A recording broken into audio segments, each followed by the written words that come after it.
Happy summer, Aries. Welcome to your June 2021 astrological forecast. The sun is in Gemini up until the 19th. Mercury is in Gemini in retrograde motion. And there is actually a link to my video on Mercury retrograde down below there in the description. So you might want to listen to that video. It actually turns direct though on the 22nd. On the May 29th is when it went retrograde and does go direct on the 22nd. So where you have Gemini in your chart is your third house of communications. Gemini is the natural ruler of the third house, and Mercury is the ruling planet of Gemini. It governs communications, big time communications and travel. So when it is in retrograde motion, these things kind of tend to get mixed up. So if you are in any kind of, let's say, contract discussions right now, or any kind of discussion that is very important, a conversation that you have to have with someone, make sure that you're extremely detailed and explicit about what you I guess want to achieve from the conversation, because if there is any way someone can misunderstand you, they will. Okay, like communications between everyone is a little bit screwed up no matter where it is going on in their chart, but it just so happens that yours is in the house of communications. Your third house is your everyday life, your immediate area, your neighbors, your siblings, cousins. It's mail though, regular postal mail, email, text messages, even any kind of communication through an electronic device is sometimes when things get kind of screwed up. Like if you are having problems with your cell phone, do not run out and buy another one, because when Mercury turns direct a little while after that, it won't be immediate, okay, but a little while after that, it will more than likely correct itself. So it's a good idea not to invest in any kind of electronics right now. Just because the components that are in anything like that are kind of ruled by Mercury, so they're not working properly, that's all. You could, though, at this time hear from someone. It could be news that you were waiting for. You know, a lot of times when Mercury is retrograde, we get, like, it's a review, more or less, of something that's already occurred. Maybe you were, you know, you even completely forgot about what it was. You sent out a letter or whatever, an inquiry of some kind, and you completely forgot about it. Well, you might hear back from whomever was supposed to answer you with the information you wanted. A lot of times too, though, you know, you find out, let's say, like gossip, even past gossip. And when Mercury is retrograde, a lot of times new gossip occurs, but also a lot of times it's cleared up. Like you finally hear the correct story, you know, and it's probably not even the same as what you were originally told. So you're getting information that that's a correction in a way of some kind. But look for your mail, your regular postal mail, in someone else's mailbox. A lot of times you don't get your mail, or you get it late, or something like that. But the same thing with email, especially check out your spam folders. Sometimes your regular inbox mail goes there, you know, during these kind of periods here with the Mercury. And also your transportation, the third house is also transportation, local.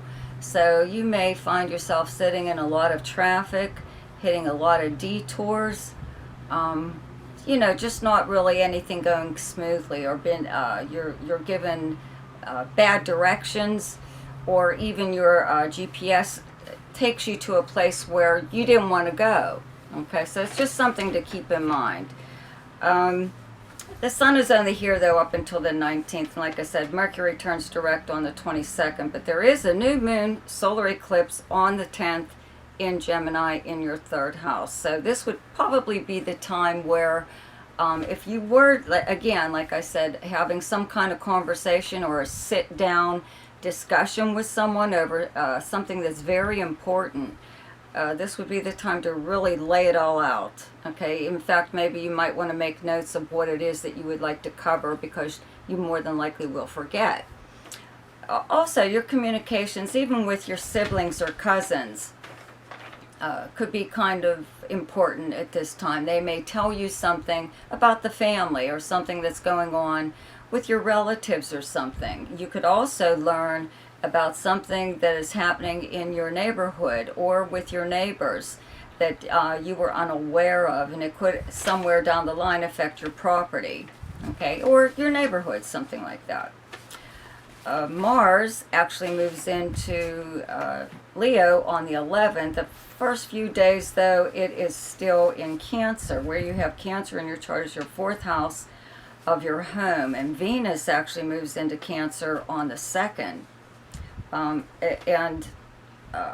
Well, Venus moves into Leo on the 27th. So you're having like these planets, Venus and Mars, the love planets, okay, in your fourth house of home, in your personal life, and moving into your fifth house where you have Leo, of romance and fun, recreation, speculation, all kinds of fun stuff. But having Venus and Mars in your fourth house right now, the Sun will move here into Cancer on the 20th. That's where your focal point will be from then on. Maybe you're planning some kind of even family reunion, or you may have people coming to stay with you, visit you, or whatever. Could be relatives, but it could be anybody. But maybe you are like fixing up your home or getting your home ready for something or other. Mars has been here since last month, so you've already done something or other, or moved, furniture even, or painted, or did something. But could have even purchased something right now with this Venus in Cancer in your fourth house. Purchase something nice for your home. But most of, like any kind of romance, let's say, that might be going on would happen in like a home setting. Or you may have like a party or something. Even if it's just a small gathering, you could be celebrating being able to hang out with people again. Due to the pandemic and whatever, getting under control finally. So there's a lot of activity going on within your home, and again, your personal life. There is a full moon in Capricorn on the 24th, where you have Capricorn in your chart as your 10th house. It's directly across from your 4th house. Your 10th house is your most public house in your chart. It is your career, how you're known by reputation, professionally and even personally. It's your status in life, in the world. So this full moon, you still have Pluto transiting here, so there's always going to be ever changing kind of whatever to whatever it is you do for a livelihood. There's add-ons and takeaways happening within your career, like you're doing away with one part of it and adding some kind of new approach or whatever to whatever it is that you do to earn a living. Okay, even if you don't work at all, there's still something you do to bring in money. Or how would you be surviving, right? Well, this full moon sometimes puts your job before your family or your personal life. Something could occur, within your job where you have to stop whatever it is you're doing and go into work even when you were probably off or something like that, or you weren't supposed to be working at all. You could even be on vacation and get a phone call from the boss, wanting to know something or other. So it's not really too much of a big deal. The solar eclipse is a little bit, the new moon solar eclipse on the 10th in your third house of Gemini is the one that has a little bit more impact. Any kind of eclipse, solar or lunar, they last a lot longer than normal, like months. They last for months, okay? Usually, like this full moon, the effect of a full moon is like about 3 days before, during, and 3 days after. So, it does, to me, it doesn't look like a very big deal. On, let's see, Okay, on the 11th, Mars moves into Leo into your 5th house, and Venus will be here from the 27th on, but just having Mars in your 5th house is very like energizing your desire to have fun. Okay, the 5th house is the house of fun and romance, creativity, gambling, anything to do with children, any kind of amusements or entertainment. It's like a time where you would go to the movies a lot or see a play or attend a concert or something live. You know, maybe that's, you're making up for lost time, and maybe you are doing something like that. You're, you know, you have a lot of, you're putting in an awful lot of effort. And when Venus moves here at the end of the month into next month, you'll be maybe even looking for possibly spending more time with someone you are already seeing, or you may actually just be in the mood to meet someone right now for romance reasons. But this is also the house of creativity, so you could be putting an awful lot of energy into some kind of project that you're working on. For now, okay, Jupiter is in Pisces. Where you have Pisces in your chart is your 12th house, and it turns retrograde on the 20th. Okay, it's only here very briefly to like the end of July. So while it's here, it's giving you a lot of behind the scenes help. Your 12th house is the house of secrets and confidences and things that you or someone else do in like solitude, but it's like behind the scenes. Not everyone is aware of it or knows about it. So you could you know, be in touch with someone that maybe you haven't been in touch with for a really long time. Maybe this person is starting to come back into your life. You're not sure whether, you know, it's not like a very big deal. It's not something you would bring out in conversation. Maybe it's not that important to you. Maybe you're even wondering why they're coming back around again. I don't think they have ulterior motives, but for some reason you're not exactly sure what to think about them. And Neptune, also in this very same house, in Pisces, in your 12th house, also turns retrograde on the 25th. So that might be where the doubt is coming in there, okay? Having Neptune in your 12th house gives you really nice dreams and visions and stuff like that, even wonderful daydreams. But as far as factual information and reality and stuff, it doesn't do real well there sometimes. But this combination with these two planets together could produce something like pretty spectacular as far as an idea that you have, or some form of art that you would like to pursue. Pisces and actually Neptune govern celluloid film. So I always say, you know, that's like a really good place to start with video or actual film. You know, if you have the money and are able to actually do something like that.